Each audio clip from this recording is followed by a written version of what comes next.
Hello hi friends, అందరికీ నమస్తే. అందరూ బాగుండాలని మనస్ఫూర్తిగా అయితే కోరుకుంటున్నాను. కొత్తగా మన ఛానల్ చూస్తున్నటువంటి వాళ్ళు లైక్ చేయండి, షేర్ చేయండి, కామెంట్ చేయండి, కొద్దిగా సపోర్ట్ చేయండి. కొద్దిగా సపోర్ట్ చేస్తే మీకు కొత్త వీడియో అయితే మేమైతే అందిస్తాము, మేము అందరికీ తీసుకొస్తాము. మీరు సపోర్ట్ చేస్తే మాకు ఇబ్బంది లేకుండా ఇంకా కొత్త వీడియోలు చేయాలని చెప్పిన ప్రోత్సాహం అయితే కలుగుతుంది కదా.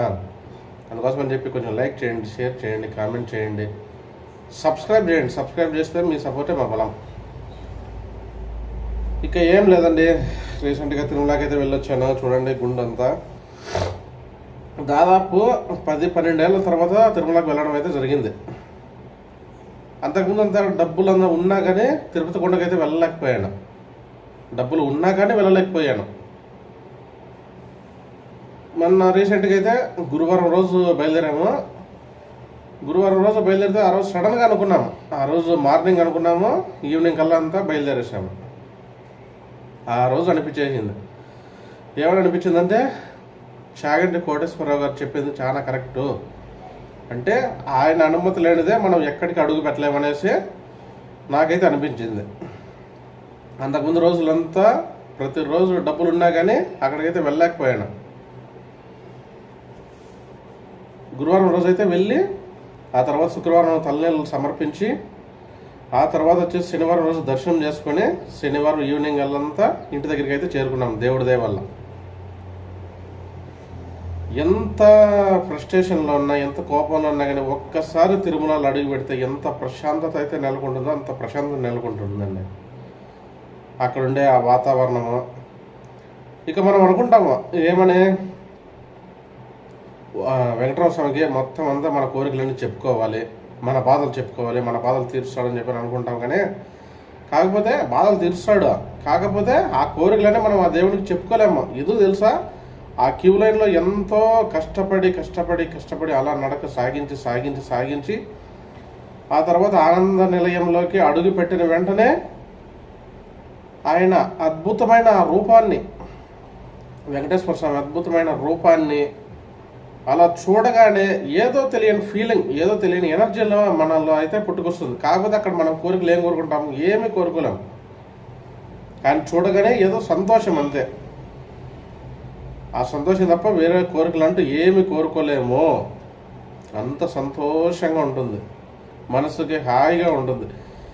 బాధలు ఉండే వాళ్ళు 10 మందితో చెప్పుకుంటే మీ బాధలు అయితే తీరవు, కానీ వాళ్ళేం తీర్చరు. కానీ అలా గుడికి వెళ్ళినప్పుడు మాత్రమే మీకు హాయిగా ప్రశాంతత అయితే దొరుకుతుంది అనుకుంటాను, నాకు తెలిసినంత వరకు. ఇది మాత్రం పక్కా తెలుసుకోండి. ఎక్కడన్నా మనం వెళ్ళాలనుకుంటే మాత్రం అస్సలు వెళ్ళలేము. ఇది మాత్రం పక్కా గుర్తుపెట్టుకోండి. ఆ దేవుడు దర్శనానికి రప్పించుకోవాలనుకుంటే మాత్రమే ఖచ్చితంగా ఆ టైంకి అయితే మీరు బయలుదేరాల్సి వస్తుంది. గురువారం మార్నింగ్ మాట్లాడుకున్నాము, గురువారం ఈవినింగ్ అంతా బయలుదేరేసాం ఫ్యామిలీ. అలా ఉంటుంది ఏడుకొండలవాడ వెంకటరామ స్వామి గోవింద. దాదాపు 10-12 సంవత్సరాల టైం పట్టింది నాకు అక్కడికి వెళ్ళడానికి. ఎన్ని రోజులు అంతకుముందు చాలాసార్లు కూడా అనుకున్నాం మేము, తిరుమలకి వెళ్ళేసి రావాలని చెప్పి అనేసి. కాకపోతే మనకైతే కుదరలేదు, ఛాన్స్ అయితే రాలేదు. ఆ దేవుడు ఏమో తెలియదు, కానీ నేనేమన్నా పొరపాట్లు చేశానేమో తెలియదు. కానీ ఆ తర్వాత రీసెంట్గా గురువారం రోజు అయితే నాకైతే దర్శనం అయితే భాగ్యం కల్పించింది. అంటే గురువారం బయలుదేరేసి శుక్రవారం తలనీలాలు సమర్పించి, శనివారం అయితే తలనీలాలు సమర్పించి, శనివారం వచ్చేసి దర్శనం భాగ్యం కల్పించుకొని మొత్తం వచ్చేసామన్నమాట శనివారం ఈవినింగ్ కల్లా. కాకపోతే తిరుమలకి వెళ్ళినప్పుడు వెంకటేశ్వర స్వామి దర్శనానికి ముందు వరాహస్వామి దర్శనము ప్రతి ఒక్కరూ దర్శించుకోవాల. అక్కడికి దర్శనానికి వెళితే, ఆ తర్వాత వెంకటేశ్వర స్వామి దగ్గరికి వెళ్తే కోరికలు తప్పకుండా తీరుతాయని చెప్పి అనేసి శాస్త్రం సంబోధిస్తుంది అన్నమాట. అందుకోసం అని చెప్పి ముందుగా వరాహస్వామిని దర్శించుకోండి. కాకపోతే మేము వెళ్ళిన రోజు గురువారం వెళ్ళాము. శుక్రవారం రోజు తల్లిని సమర్పించి వరాహస్వామి దర్శనానికి వెళ్ళి బయటకు వచ్చే లోపల అప్పుడే వెంటనే దేవుడు బయటకు వస్తున్నాడు. అప్ప ఎంత భాగ్యం అండి నిజంగా. ఆ రోజు చాలా అంటే చాలా ఆశ్చర్యపోయింది నేనైతే. ఏమి భాగ్యం రా స్వామి, దేవుడే బయటకు వచ్చాడని చెప్పండి దండం పెట్టుకొని ఏడుకొండ పడ వెంకటరమణ స్వామి, ఎందుకైనా నన్ను ఈరోజు దర్శనం కల్పించావు స్వామి తండ్రి అనుకొని మనసులో అనుకొని, ఆ తర్వాత వచ్చేసి బాగా దండం పెట్టుకొని అన్నప్రసాదం, వెంగమాంబ అన్నప్రసాదం, మన 5 స్టార్ హోటల్లో అవన్నీ కూడా వేస్ట్. ఒక్కసారి వెంగమాంబ అన్నప్రసాదం తింటే కడుపు నిండా తినేస్తాం. అంతా బాగా ప్రశాంతంగా ఉంటుంది తిరుమల అంటేనే.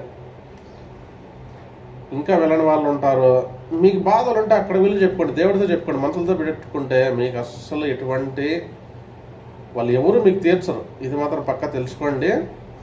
ఇక ఆ తర్వాత వచ్చేసి లడ్డు ఉండదుగా, తిరుపతి లడ్డు ఎంత ఫేమస్ మీకు అందరికీ తెలిసిందే. తిరుమల లడ్డు అంటే అదొక భాగ్యం. అవి మొత్తం అయితే 10 లడ్డులు అయితే తీసుకున్నాను. 10 లడ్డులు తీసుకున్న తర్వాత అలా స్టెప్స్ ఎక్కి వస్తున్నాను, అంటే బయటికి వస్తా ఉంటే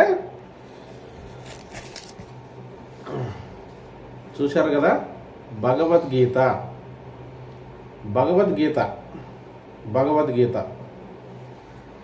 ఈ బుక్ అయితే తీసుకురావడం అయితే జరిగింది. ఆ భగవద్గీత ఇప్పటికి కూడా చాలామంది హిందువులలో చాలామంది కూడా తెలియదు ఈ భగవద్గీత అనే బుక్ను మనం చదవాలని చెప్పనేసి. కంపల్సరీగా భగవద్గీత చదవండి. చదవడం రాకపోతే కనీసం యూట్యూబ్లో వినండి. అప్పుడు మనకి ఏమనిపిస్తుందో తెలుసా, ఆ భగవద్గీత చదివినా కానీ, ఆ తర్వాత వచ్చిన బుక్లో చదివినా కానీ, విన్నా కానీ ఏమనిపిస్తుందో తెలుసా, నేను ఇది అనేది మాత్రం ఖచ్చితంగా మర్చిపోతారు. ఇది అంటే నాకు కోట్ల రూపాయల ఆస్తులు ఉన్నాయి అని చెప్పి నేను అనుకున్నాడు చాలామంది. వాళ్ళైతే ఖచ్చితంగా ఆ కోరికలన్నీ చచ్చిపోతాయి వాళ్ళల్లో. ఎందుకంటే ఆ భగవద్గీతలో అంత ఇంపార్టెంట్ మ్యాటర్ అయితే ఉంది.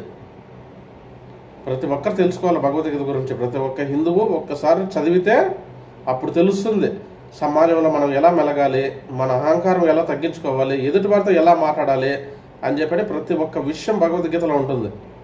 నేను కూడా ఇంతవరకు ఎప్పుడే కానీ చదవలేదు అసలు. రీసెంట్గా యూట్యూబ్లో అయితే విన్నాను, ఒక 3 టైమ్స్ అయితే విన్నాను యూట్యూబ్లో. ఆ తర్వాత ఈ బుక్ కోసం కూడా చాలా వెయిట్ చేశాను, ఈ బుక్ ఎక్కడ దొరుకుతుందిరా అనేసి. నాకు అక్కడ రాసి పెట్టింది, తిరుమలలో తెచ్చుకోవాలని చెప్పి అనేసి రాసి పెట్టింది అనమాట భగవద్గీత బుక్. ఇక్కడ నుంచి రోజు చదువుతానండి, ప్రతి ఒక్క శ్లోకం అయితే చదువుతాను. నాకు అర్థం కాకపోయినా కానీ నేనైతే ఖచ్చితంగా చదివి నిదానంగా అయితే అర్థమైతే చేసుకుంటాను. ఆ శ్లోకము, ఆ భావాలు, ఆ అధ్యాయాలు ప్రతి ఒక్కటి చదువుతాను. ప్రతి ఒక్క హిందువు చదవాలి. ప్రతి ఒక్క హిందువు చదివితేనే అప్పుడు మనకు లైఫ్ అంటే ఎలా ఉంటుంది, ఏం కదా మొత్తం అని తెలుస్తాయి. మీ బాధలు ఏమైనా ఉంటే తిరుమలకు కానీ అరుణాచలం కానీ వెళ్ళి ప్రశాంతంగా దేవుడి సన్నిధిలో కూర్చొని ఆయన చెప్పుకోండి బాధలు. మీకు మనుషులు చెప్తే ఎటువంటి సమస్యలు తీరవు, ఒక్క దేవుడి చెప్పుకుంటే తప్ప. అలాగే భగవద్గీత కూడా చదవండి. ఏదో తెలియని వైబ్రేషన్ అయితే ఫామ్ అవుతుంది మన బాడీలోకి భగవద్గీత చదివినా విన్నా కానీ. ఓకే, ఉంటాను మరి. జై హింద్, జై భారత్, భారత్ మాతాకి జై.